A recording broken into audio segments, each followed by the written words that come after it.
আপনি কি পশ্চিমবঙ্গের একজন বাসিন্দা এবং আপনি কি বেকার? তাহলে আপনার আর চিন্তার কোন কারণ নেই। আপনার বেকারত্ব দূর করতে এবার রাজ্য সরকার প্রতি মাসে মাসে আপনার ব্যাংক অ্যাকাউন্টে দিবে ২,০০০ করে টাকা। পশ্চিমবঙ্গের রাজ্য সরকার রাজ্যের বেকার যুবক যুবতীদের জন্য নতুন একটি প্রকল্প নিয়ে চলে গেল, যেখানে প্রতিটি বেকার যুবক যুবতীদের ব্যাংক অ্যাকাউন্টে প্রতি মাসে মাসে ২,০০০ করে টাকা ঢুকবে। এই প্রকল্প চালু হওয়ার ফলে রাজ্যের বেকার যুবক যুবতীরা সকলেই খুশি এবং রাজ্য সরকারকে সাধুবাদ জানাচ্ছে। তাহলে আপনি যদি পশ্চিমবঙ্গের একজন বাসিন্দা হয়ে থাকেন এবং একজন বেকার প্রার্থী হয়ে থাকেন, তাহলে আপনারা চিন্তার কোন কারণ নেই। অবশ্যই বিস্তারিতভাবে এই সুখবরটি জেনে তাড়াতাড়ি আবেদন জানান। রাজ্য সরকারের একটি নতুন ঘোষণা, যেখানে রাজ্যের প্রত্যেকটি বেকার যুবক যুবতীদের আগে এই প্রকল্পের মাধ্যমে ১৫০০ করে টাকা দিয়ে থাকত। এবার নতুন করে এই প্রকল্পে আরও ৫০০ টাকা বাড়িয়ে ২,০০০ করে টাকা দেওয়ার সিদ্ধান্ত নিয়েছে রাজ্য সরকার। যেখানে আবেদন জানালে প্রতিটি বেকার যুবক যুবতীদেরই ব্যাংক অ্যাকাউন্টে টাকা ঢুকে যাবে ২,০০০ করে।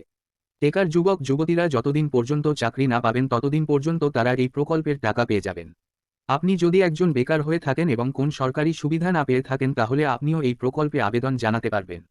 এখানে প্রতিটি বেকার যুবক যুবতীরা এই প্রকল্পের মাধ্যমে টাকা পেয়ে যাবেন। বিশেষ করে যুবক যুবতীদের মনে উৎসাহের সঞ্চয় যোগাতে এবং তারা যাতে হীনমন্যতায় না ভোগে সেই উদ্দেশ্যে রাজ্য সরকারের এই নতুন উদ্যোগ। শেষ করে বেকার যুবক যুবতীদের উন্নয়নের উদ্দেশ্যে এই প্রকল্পের মাধ্যমে ভাতা দেওয়া হয়ে থাকে। ১৮ থেকে ৪০ বছর ওর বয়স পর্যন্ত যেকোনো বেকার যুবক যুবতীরা এখানে আবেদন জানিয়ে টাকা পাওয়ার সুবিধা পেয়ে যাবেন। নতুন করে রাজ্য সরকার ১ লক্ষ বেকার যুবক যুবতীদের এই প্রকল্পের মাধ্যমে টাকা দেবেন।